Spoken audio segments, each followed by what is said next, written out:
now, so that we can get moving. So I will start. So as I said, the objective of today is to walk you through each part of the registration and really highlight the places where you can customize your regional registration page. And again, I really want to emphasize the fact that that each region can customize your regional registration page. So the template that we sent out to you in our email was really a template. It was a sample of questions and things that you may want to ask or how it could look, but most of the registration you can tailor to be specific. You can reword questions, you can omit questions, you can add questions, you can change the response or the drop-down menu that comes along with those questions. There are some questions that AEOP requires. Those questions and their responses cannot be changed, and we can certainly highlight which questions those are. Most of them are marked with an asterisk. Those are required, but the advantage to having those questions, a lot of them are really collecting demographic data and program data for AEOP. And that's the exact same data that AEOP is asking and that we ask for your end of year reports, the ones that you have just submitted in the past few weeks. And so the beauty of it is next year when you're ready in June to submit those end of year reports, that we will be able to create some custom reporting tools through CVENT so that you will then be able to easily gather that data, download it into an Excel or into a kind of another form, and you can add it right into your report. You won't have to, hopefully you won't have to go searching for that information. And you'll be able to report on it instead of, leaving it blank saying, oh, we didn't collect that in our registration. So that's one of the reasons why we're using CVENT this year. But know that you will be able to revise and submit your requests to make the page your own so that it's useful for you. We're asking you to test all of the registration pages and then use the revision template that we also provided to record all the changes, revisions, things that you want added so that you can submit your revision request using that template. And the reason for using the template is that Brian Leffridge from the Army is our CVENT administrator. He actually administrates CVENT for all of the AEOP programs. So he is building registration sites not only for our 48 regions at JSHS, but also for the other AEOP programs. And he's asked us to help use this template because it really helps him stay organized and go through the process and know exactly which section you're talking about, where you want the revision or where you want a question added. And so that is why we are asking you to use that template. It's really to make the process easier for him. And he is very responsive. I've been amazed whenever we submit a change or a request, usually within the hour, he has made that and it's up and ready to go on our registration pages. And he's done the same for the regions that used CVENT last year and the year before. So he is amazing. So whatever we can do to make his life easier, we're going to try to do that.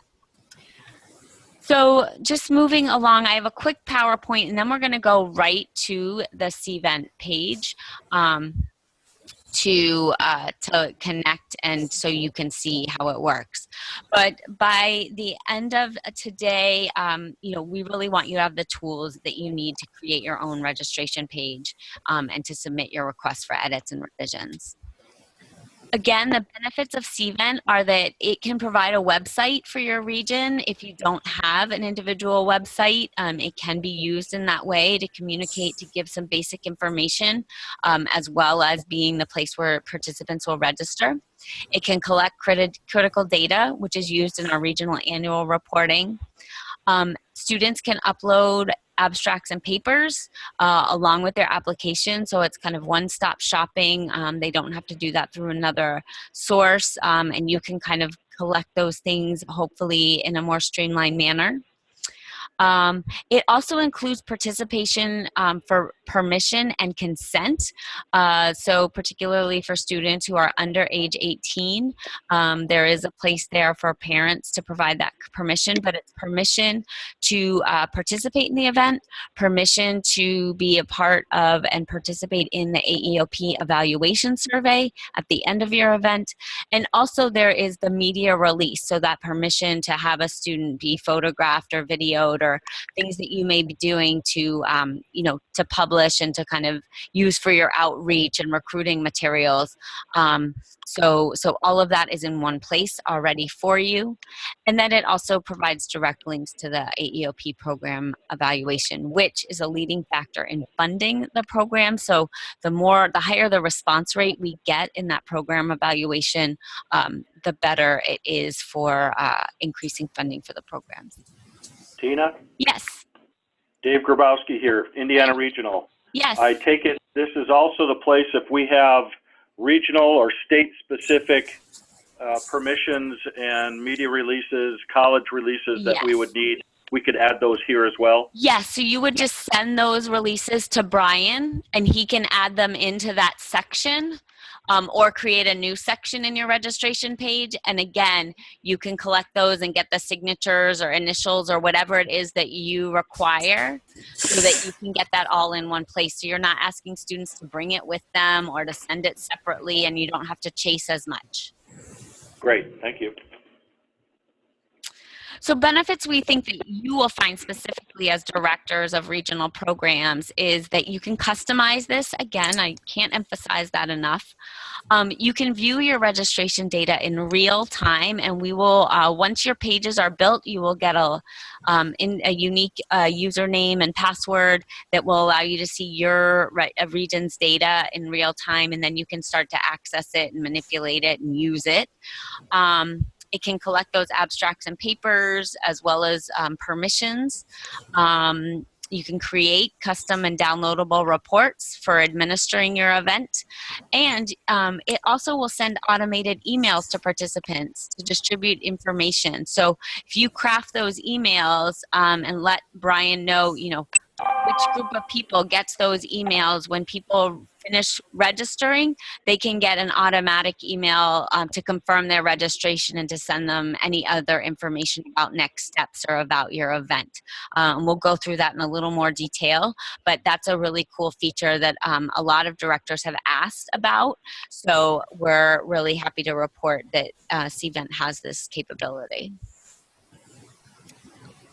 So this is what we're asking you to do to customize your CVENT page, is that we have created 4 different registration types, which you'll see.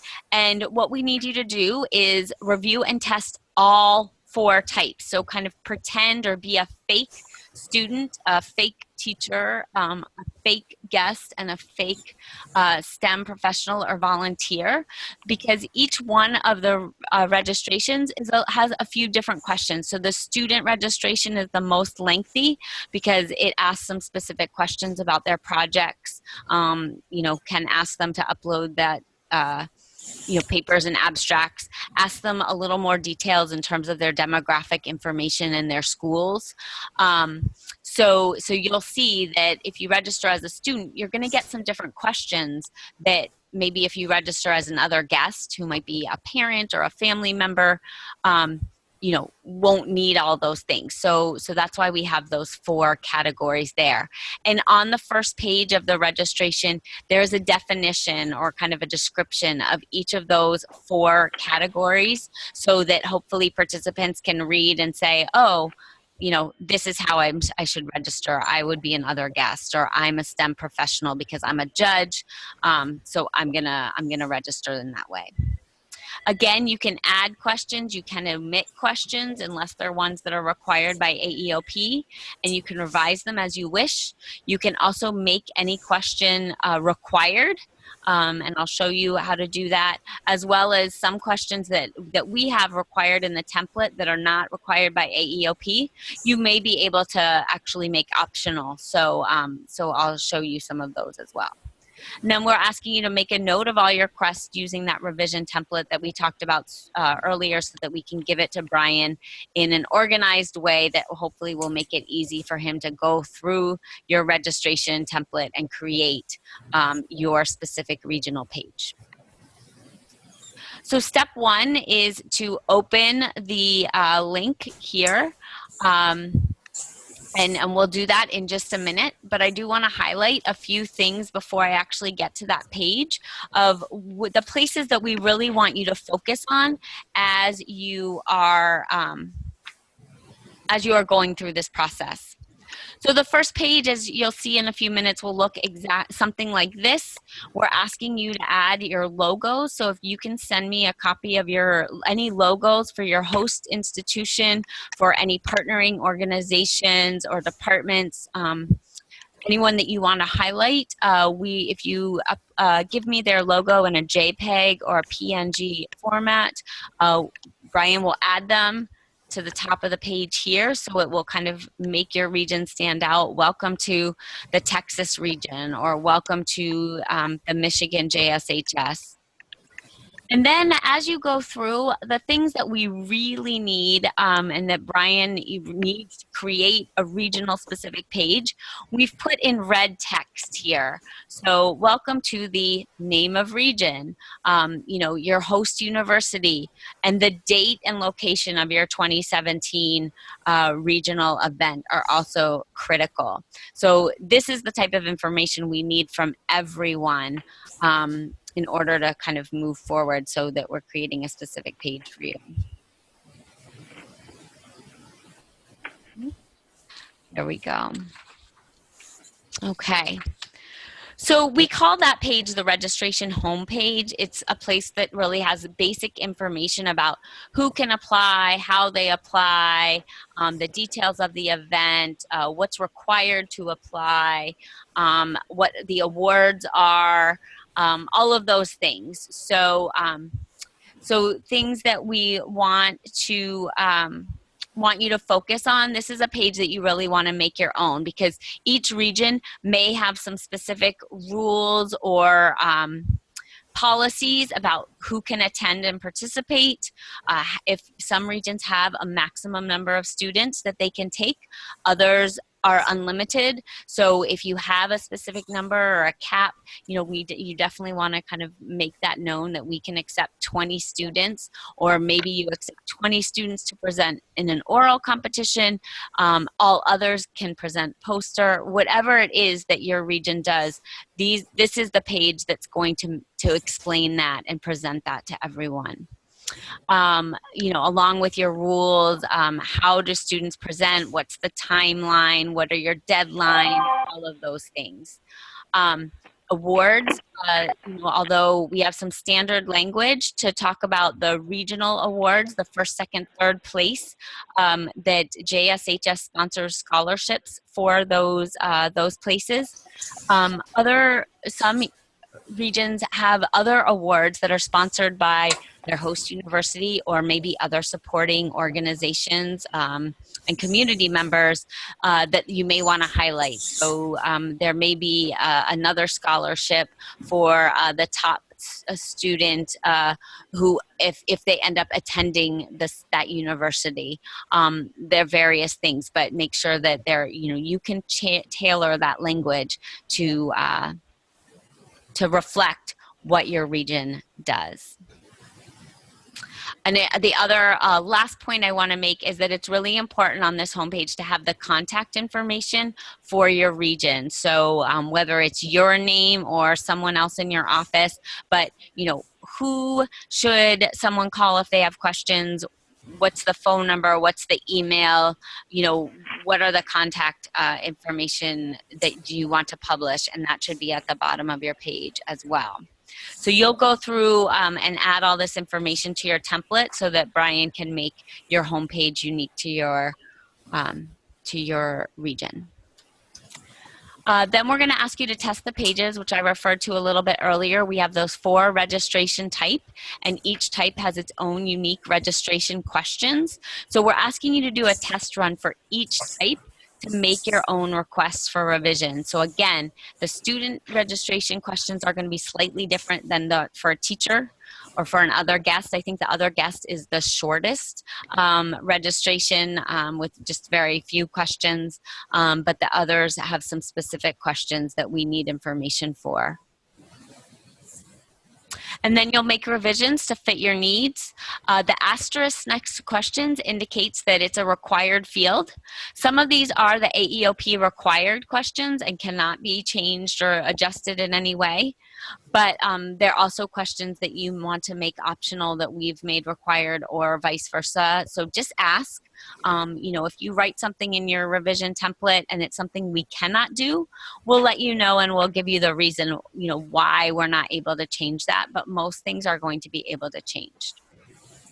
And the AEOP information section, this is the section that asks students to kind of indicate their past participation in an AEOP program and their knowledge of AEOP programs. That's asked of all participants, no matter whether you're a student or a STEM professional or a guest or a teacher. That section may not be changed either, so just putting that out there already, because it's kind of lengthy. Just in terms of there are a lot of choices. There are 3 questions, but a lot of choices to select from, and that's something that we're not going to be able to change for you.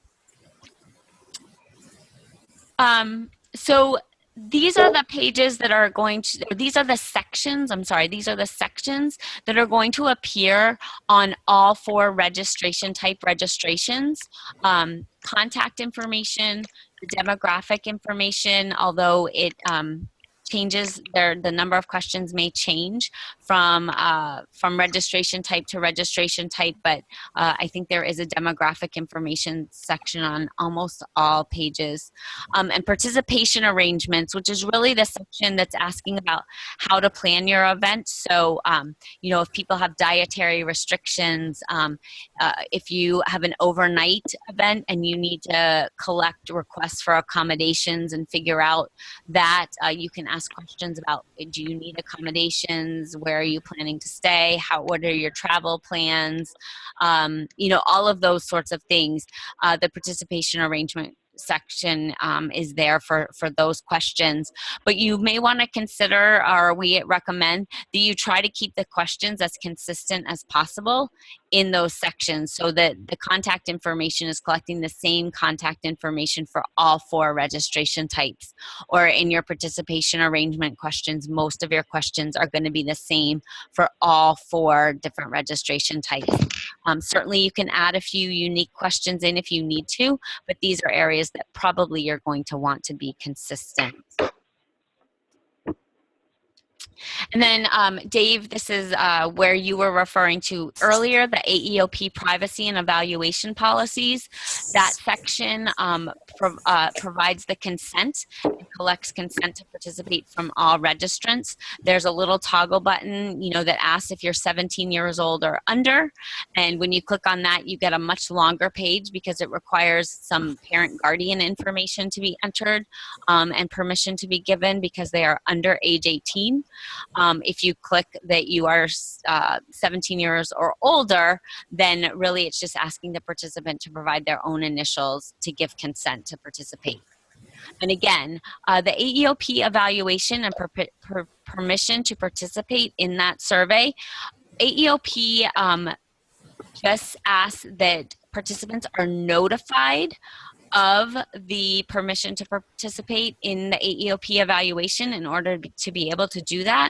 And so this meets the standard for, this is the notification. So once students have clicked here or initialed here or their parent guardian has initialed here, they are good to go, and you should not have to worry about getting further permission for them to participate in that evaluation. And then also we have the media release here if you need that, which is great, so that you have that information as well. Oh, there we go. The student page, as I said, is the longest. So some key points is that the teacher and mentor information section, which we'll see in just a minute, is optional. So only if your region requires that students be nominated, then you know, you might want this in there. But if your region doesn't operate that way, this is a section that you can definitely omit or tweak to meet your needs. Same with the section for student original research investigation materials. Here's a place where we really want you to edit and customize the text and provide the exact language for the requirements of your regional competition. Do you require just abstracts to be submitted? Do you require abstracts and the full paper? How many students do you accept? All of those things, you know, are things we want your exact language and text as you want it to be seen, but this is definitely a section that you'll want to make your own. Along with the categories of competition, the ones in the pull-down menu here are the ones that we use at National, but if you have some slightly different categories, you can change that pull-down menu. Or I know that some regions don't ask students to select their category of competition because they actually, once they read the abstracts and papers, they assign students to a category. So you may want to eliminate that piece completely so that you're able to assign and not ask students where they think they fit. And then there is a short response that I'll show you that we think is really helpful for just getting some little blurbs and anecdotes that you can use for media, for marketing your event, and for communications purposes. So we encourage you to use it. But again, if you feel that it's unnecessary, that's something you can omit.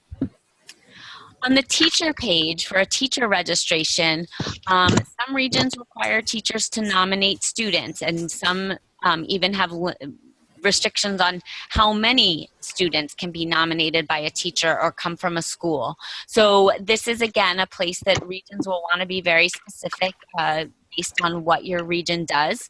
You can eliminate this section completely if it's not relevant, or provide us with the information that you need and how you like to collect nominations.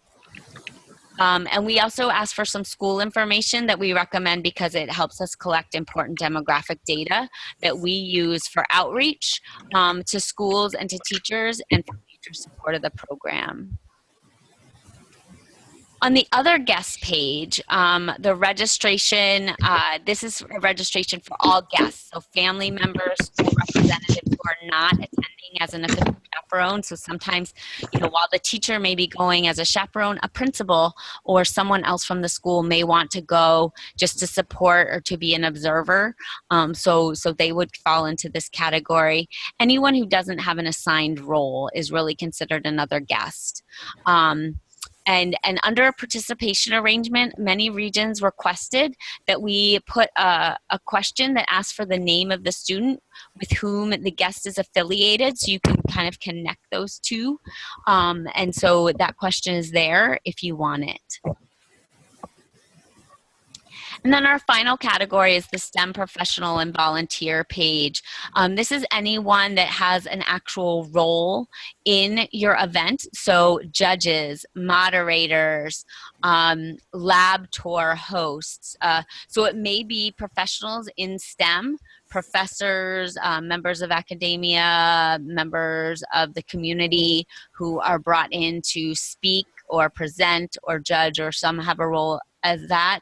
But you may also have university students who help you. You know, they just kind of help direct traffic.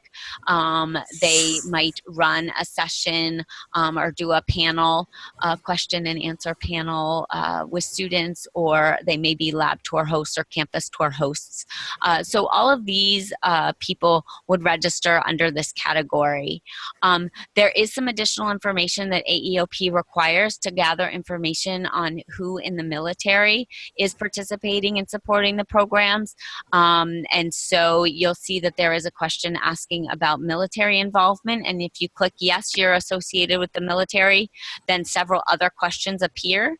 If you click no, that you're not associated with the military, then you move on to the next question. So, so the system kind of works in that way. You know, it kind of based on some of your answers, other questions may appear or not.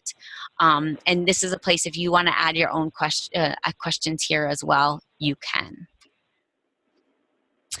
Then the final page is a registration summary page, which is just summary, so participants can just make sure, you know, they spelled their name right, their contact information is correct, that they've kind of entered things the way they want to enter. And then they submit and they get a confirmation. They'll get a number and see a confirmation page, which again, we ask you to read carefully and provide exact language that really explains, you know, thank you for registering, here's what you can expect next. And participants will get that confirmation. And then finally, if you choose, you can have automated email sent at this point. You can have an email sent to anyone that registers to kind of confirm that registration. So in their inbox a little after they register, they'll get that email saying, thanks for registering, here's your confirmation number again, and then here are any more details, things that you might need to do as next steps. Again, each region will need to craft the text for those emails because you all may want to kind of send out some different things, but if you provide us what you want that email to say, the system can be set up so that you're not sending those emails, they're automatically being sent by CVENT at a particular time that you designate. Just a few other things many people have been asking is, you know, when does registration open? When does it close? You get to determine that. Each region is going to be different. So if you want your registration page to go live on October 1st and you have it ready by then, it will go live on October 1st. There's no, you know, there's no set time. Regions do not all have to be using the same registration timeline. So just let us know when you want it to go live and open, when you want it to close. You know, what's your registration deadline? Also know that when the registration closes, it can be reopened. So I know there's always a student who sends an email at midnight on the deadline and says, my computer crashed and I wasn't able to complete, or this happened and there was a glitch. So definitely, you know, just let us know. We can reopen your registration for a day, a couple of days. If you want to extend your deadline for whatever reason, we can do that. But at least having some target dates is very helpful. So I'm going to go ahead and I'm going to click over. First, I'll ask if there are any questions, but then I am going to go click over to see, to the link to just show you a few things. To the link. But does anyone have any questions?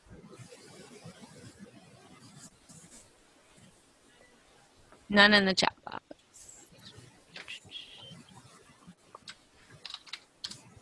I'm just going so I can get to my link, the live link.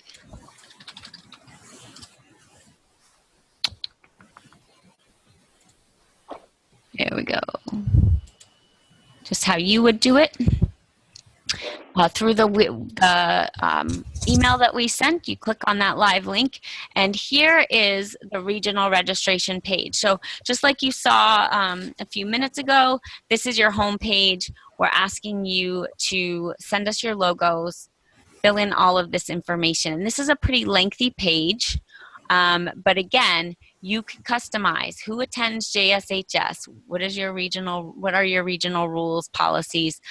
So please provide that specific text to make this page your own. So this page may look very different from region to region. We talked about awards. We talked about how to register, sponsorship, if you want to include, you know, your university, any other departments or organizations that support your program and sponsor it. Please highlight them here. And then again, this contact, we want to make sure that we have accurate contact information and easily accessible contact information for people to click on if they have questions. So then you'll go down to the bottom, you click register here. There we go. And this really begins the registration page. So I'm going to walk you through a student registration just so you can see kind of what it looks like. And please feel free to ask any questions as you're going through. When you're testing, you can use the same email address, phone number, you know, as your fake entry, but you do need to provide a different first name. So we're just asking that if you just say Tina Student, you know, and then put or Tina Guest, but you can use that to kind of, you know, differentiate as you're going through. So you'll be able to choose. Oh, I always do that. Just go back. Also, I've done this numerous times over the past few months. So you can see that it does do the autofill. So just kind of click right through. And again, you click on registration type, you see the 4 choices, and here again at the top are the descriptions of those choices to help people figure out what category they fall into. And I'm gonna do student, and then you go to next. So this will be kind of what we're asking you to do. Oh, I've already used that, so let's see if I can go back and start over. Okay, so because I've done this more than once, let's try this one.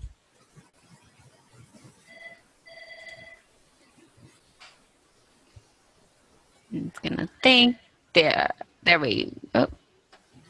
Of course, it's kind of in the middle right now.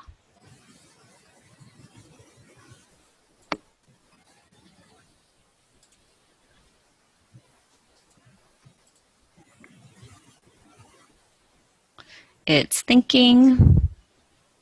And again, I've already done that. So let me try just one more.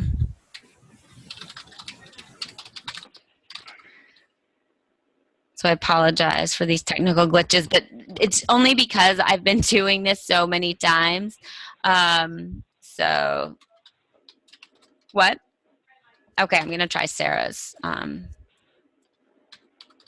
You should not have these problems if you're doing this just for the first time and you're doing all 4.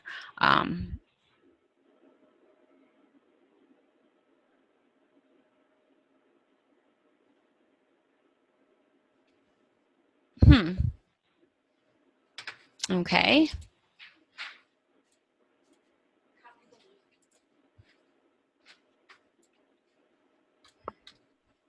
I'm gonna try again. I'm gonna go to. Thank you for being patient.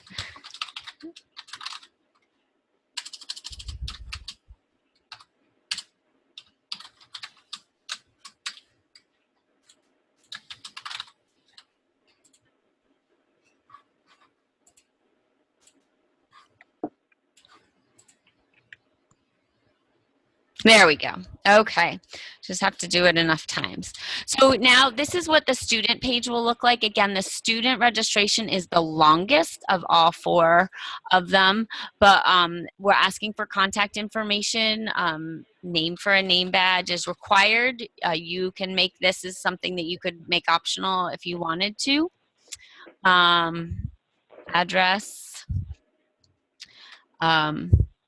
Again, we've put phone number to be optional. If you want that to be required, we can certainly add that asterisk if you need that for your region.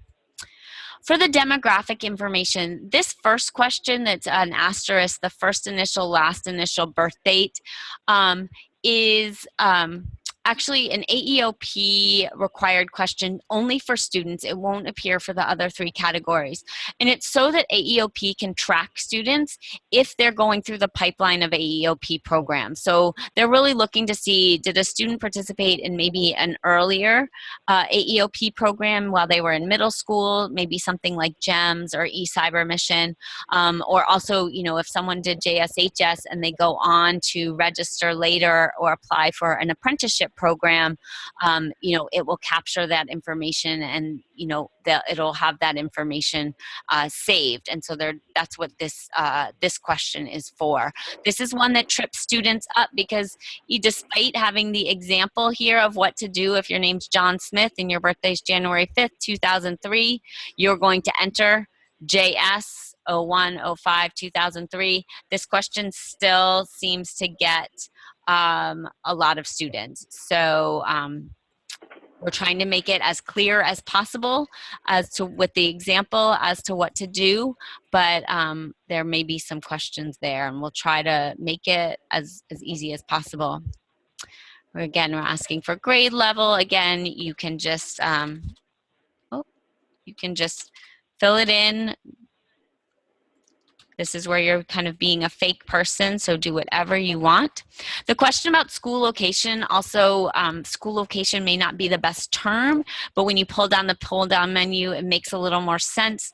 AEOP is collecting information just on kind of the information about the setting or environment for the school, whether it's an urban, suburban, home school, a Department of Defense school. But that one does tend to get some questions. Do race, ethnicity, are you a free and reduced lunch? Again, these are all things that we ask for in your end of year report.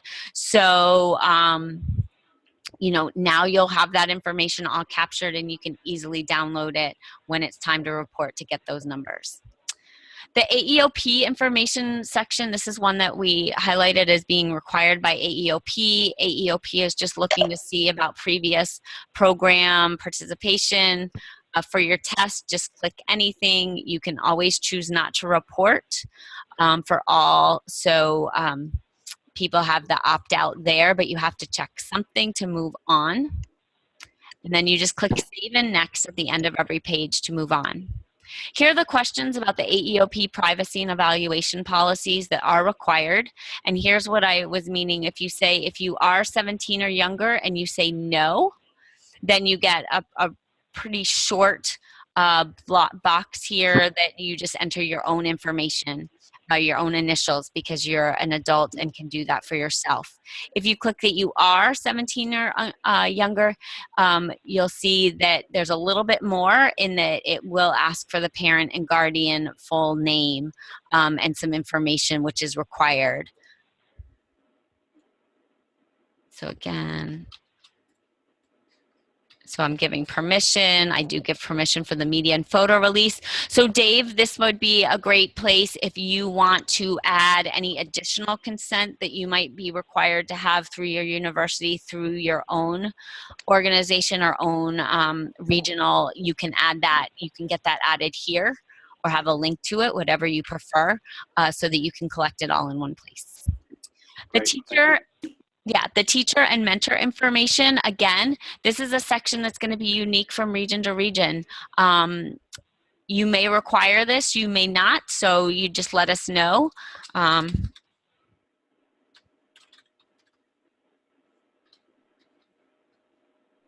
And so you can either eliminate the section completely so it doesn't appear, or you could just eliminate the asterisk so that if students want to enter it, they can, but it's not required. So that's your choice. And another section here, the student original research investigation material section. This is one that we really want you to customize this text here in red and this first paragraph to really explain what your policies are and what materials you require and collect in registration in the process. What do students need to do? You can ask for their project title. You can ask for the category of competition or not. Just ask us to eliminate that question if it's not relevant. And then here's where students can download the statement of outside assistance, as well as the abstract and or full research paper. A regional director who did use CVENT last year as their registration page found that students, this particular region required the abstract and the paper to be submitted, and said that many questions, because they only saw the one add file button, didn't know that they could click the add file button again to add the abstract and then click it again to add the research paper. So if you feel like that's confusing, we can do abstract, please click add file to add your abstract, and then have another add file button added to add the research paper or other documents if you ask for other certification or a letter from a teacher or a transcript or SAT scores, whatever it may be, this section would be where you would probably want to do that. And you can click, we can put as many add file buttons as you feel you need to make it easy for students to understand what they need to do. The short response question, again, we ask students to tell us about your project as you would explain it to a friend or to your local newspaper, to kind of get that layman's term description of the project that is really great for media use and marketing material. Again, we recommend it, but it's not required. If you want to eliminate it completely, you can. But we're only asking for 250 words, which is not a lot. And it can be useful stuff that you can put on websites or in brochures or whatever. And then the participation arrangement section will be very unique. This was really just a sample of things that you can ask, but this is where you can collect information if people need special accommodations, if they have dietary restrictions. If you click yes in these fields, you get a box where they can write what it is that they need. Yes, I have dietary restrictions. I'm a vegan, I'm vegetarian, I'm allergic to peanuts, whatever it might be. Method of travel, you know, whatever you need to collect. I know some universities you want to know if people need parking, so you can distribute parking passes, and it made it matter if they're coming in a school bus or a vehicle, because I know that here at the University of New Hampshire, if you're coming in a school bus, you need to use a different parking lot than if you were just driving your car. So those are all the things to think about, but what type of information is going to make it easy to do the logistical planning of your event? You may need to work with your conference or catering office on that, or your business office in designing this section and questions. But think about all of the things that you want to collect about accommodations, events that they might have choices to attend, lab tours, sessions, speakers, meals, those sort of things. This is very customizable. We expect this to be very different from region to region. Then you click Save and Next. Oh, and I didn't answer those questions, so I can't go through. So sorry, I'll just click real quick. Yes. Chicken for lunch. Here we go. Here's the registration summary page where I can just kind of preview, did I enter things correctly, and go through. It summarizes everything. It looks good. And then they click Finish. They'll get this kind of little wheels churning, and then this is the confirmation page. More options. They can email this to themselves or print it out so that they have their confirmation number. They can make any changes, but this is the text that we want you to focus on and provide us specific information about what you want for your text to say to registrants. Specifically when they register. So please send us the exact language. They get a confirmation number, and that is done. So at this point, then if you choose, this is when you would get that email, the automatically generated email. And you will get that when you do your fake entries. It will go to whatever email address you entered on that very first page. Double check, it should be there within 24 hours, but double check your spam or junk folders if you don't see it, and let us know if you don't get it, but you should get it fairly quickly. And again, if that's a feature you want to use, just let us know what you want the email to say, who you want it to go to, and we can start generating those. Do we have any questions? I haven't had one in chat. One in chat? There we go. Evan, can the students begin registration and pick it up later at a later date? I believe that they can, but I will get confirmation and also from Brian exactly what that process looks for to go in and modify. So, but I believe that you can go back in. So if they don't finish it in one sitting. And then Bonnie is asking, will we be able to preview the backside or spreadsheet? Yes. So that training is coming later on what you will see once you're given your individual as a director and an administrator. You'll be given login and password that will send you to the backside of CVENT, and we'll provide some training and instructional material to guide you through that. And then that's where you'll see how to click on the uploaded abstract papers that then you can either upload to a file or folder in your computer, or you can print in PDF format, however you want to do it, to distribute it to judges or to collect them for review. And are the teacher and mentor student participant linked by number or other form in the final spreadsheets? I do not know, but I will get the answer to that question for you. I don't believe that they are linked together. I can also ask if that is the case, that they are not linked to, the student teacher linked together, and that's something that you're looking to do. I will ask to see if there's the capability to do that, and we may be able to design that in for you. So these are good questions. Great. I'm just going to save those in a Word document so that we have them, and I will pass these right along, and I will follow up with everyone with the responses to these.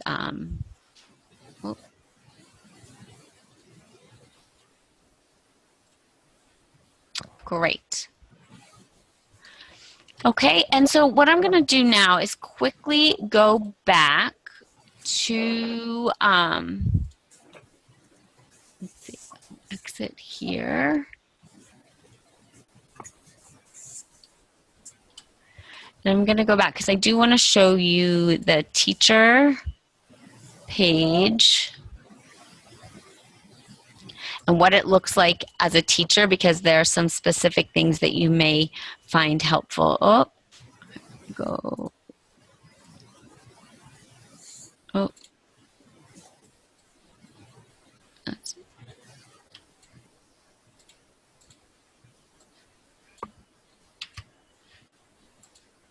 Having some trouble. Oh.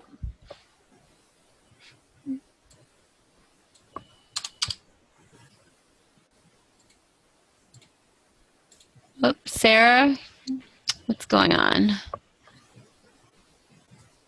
Sarah is my tech help as well.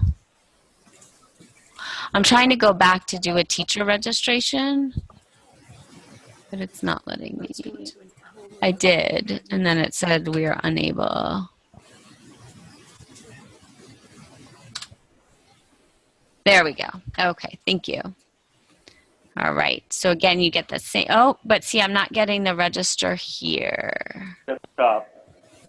Right, but it won't, we had this problem before, one time that when Sarah and I were testing it, that it wouldn't let me click here to register, and I don't know why I'm not seeing that registration button at the bottom.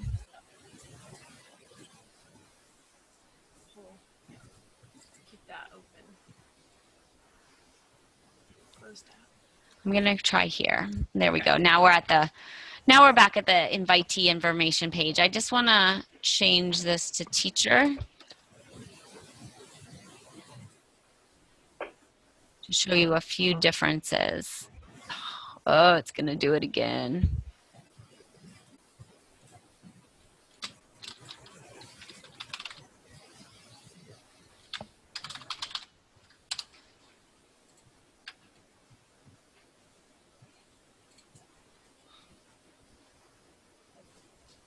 Okay, I'm not sure. Again, technical glitches. Huh.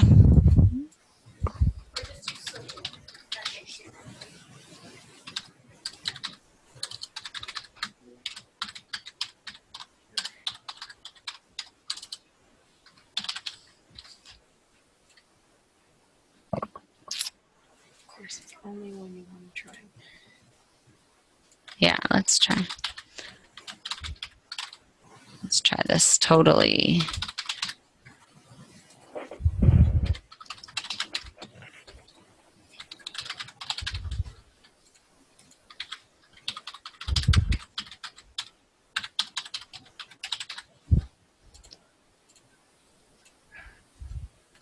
There we go.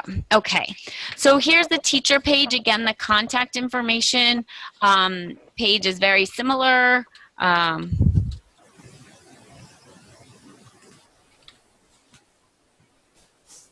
But you'll see here the demographic information that they collect for teachers is much shorter. Not as many questions collected for teachers.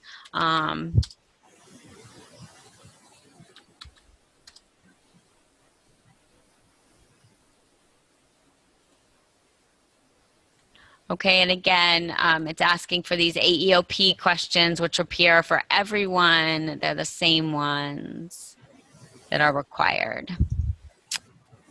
Teacher usually is not. Okay, so we give our permissions. Teacher nomination. So this is a section that doesn't appear on a student registration or for anyone else, but will appear for teachers. Again, if your region requires teacher nominations, you know, you can require this and make sure this question definitely appears. Or, so it might not say, would you like to nominate students, but here are my nominations. If you want this to be optional, then you can click, you can have this question, you know, yes or no. And if they click yes, you get a place to enter students' names to nominate. And again, if you have limits to how many students can be nominated by a particular teacher or school, this is where you would also want to change the language of the text right here to indicate what that is. And again, there is the note that students still need to register themselves even if they're nominated by a teacher. So, so we try to make that clear, but you want to kind of make sure that's front and center so that that is understood, that even though a teacher may be nominating a student, the student still needs to register individually. The school information section, again, is optional, but we really recommend it because it does collect valuable information, you know, that helps our program, helps us do outreach, communication, work with teachers, provide support to schools for the program in general. Is your school a Title I school? Again, this question is not required, but it is helpful in our own data collection and what we report to AEOP. So you can click. And then finally, the participation arrangements. Again, you can change this. We recommend that this section is pretty similar for all 4 registration types because you'll want to kind of be collecting that logistical information for event planning. Who's coming? How many meals are they staying for? Do they need to stay overnight? How are they getting here? Do they have any special needs or requirements? But please feel free to tailor this as you need it.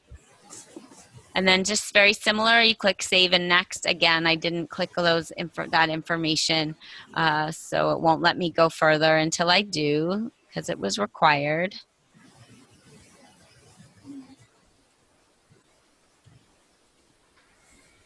And I'll get the same registration summary page. Oh.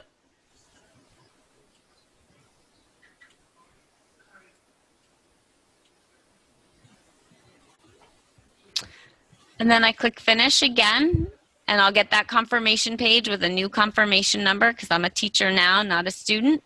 And again, we can automatically generate an email that would go to teachers as well with information and, you know, kind of confirming their confirmation, their registration if you want. So you would send us text for that email. So I realize that it's just about noon, so it's been an hour. I want to be mindful of the time. Are there any further questions, specific regional questions, or just general questions? Looks like we have a few in the chat. Let's see. What is the use of the check-in barcode, Bevan, is because CVENT is, you know, a system that's used by many organizations much larger than ours, and I think they actually use like barcodes, you know, scanners as people are coming in or to do, you know, kind of do their check-in process. We are not that big and we don't use that technology. So the barcode is kind of a moot point for us and irrelevant, but it comes up anyway. It kind of goes along with the registration number. So it has no relevance here, but I don't think we can get rid of it. And Bonnie is asking, is there capability for the student registration site to be made available only if the student receives a nomination from a teacher? I will check. So if that's a requirement, we may be able to do that. I will talk to Brian about how we would set your registration up to do that. So, but these are great questions and exactly what we want you to be asking. Because we will, you know, as we're working with Brian to make your page, to create your pages, as we're working with Brian to do that, you know, any question is a good question. We want to make sure that we can find out what you need, and then we can do it. And if there's something that we can't do, we'll let you know. But don't hesitate to on your revision template to ask. You know, my region uses this. We need to do this. Is it possible to do this? And we'll let you know. Most of the time, Brian always gets back to me and says, "Oh yeah, we can do that, and here's how." Or sometimes there may be a tweak, you know, we can't do that exactly, but here's an option. So do not hesitate to ask for what you need or what you want in that ideal world, and we'll do our best to make that happen for you. But I will find out specifically, Bonnie, if you can make it so that the student can only register if they've gotten a nomination. And then, so Bevan, a little more clarification. Is it something that we could use if you wanted to? Are you referring to Bonnie's question about the making the student registration only available if they've received the barcode? Got it. I will find out. I think as long as, if you have the tool to use it, I think that you should be able to, but because it will appear no matter what. We can't remove that. So it does appear every time someone registers and gets a confirmation. So if you can use it and you have tools to use it, I think you can. That's great that you have that tool. Are there any final questions? Again, I'm happy to go through this step-by-step individually and create your page with you if you feel comfortable or want that support. But I hope that today, walking you through it to see what the questions are, to see where we really, you know a guy, thanks, Evan. You know, if there, you know, we wanted you to be able to see what we were talking about, and the fact that really this is a template and you can do whatever you want with it within a reason. You know, really just as long as we have those AEOP required questions, you can add any questions, you can reword questions, you can change the response toggle buttons. You know, you can do things that you need to do to make your region run, and we want to make it easy for you. So just let me know. I will ask Brian the questions that you all have raised today, the ones that I was not able to answer right off the bat, and I will get back to you or to everyone with the responses to those questions so that you know moving forward. But don't hesitate to ask at any time during this process. You know, just moving forward in the process, you know, we're asking you to submit your first round of revisions by, I think it was the end of next week, or I think it was the 29th of August. You know, and that's really to just kind of keep everyone honest and working on it. But, you know, let us know if you are having difficulties with that. It's also to help Brian manage his time so he does not get bombarded with 48 revisions and sites to build all at one time with a, we want our site to open tomorrow, can you do it today type of thing. You know, his goal is to have all the sites pretty much ready to go by the end of September, so that on whatever date you indicate as your open date, it will go live. without having to be working on it, the night before. So that's kind of our timeline. This process will take several rounds of revision. So, you'll submit your first request. Brian will update your system, create your page for you, send you the link to that page. And then now you've got your own regional page built. And then you can go through it again and make sure it's what you want. You can make additional changes, requests. He'll work with you again. It'll probably go back and forth a few times until it's ready. And then you'll be all set. And the good news is we're using it this year. We plan to use it in the future. So a lot of the work that you're doing now, you really won't have to do again next year other than update, your 2018 dates, maybe a few things here or there if you have ideas for how to improve based on what you learned this year. But we're really hoping that, once you have your site built, there won't be a whole lot of maintenance to do on it, and it'll just kind of start operating smoothly. So thank you so much for your participation today. We really appreciate your time. Please reach out to me at any time if you have questions specific about your pages. Thank you. Thank you.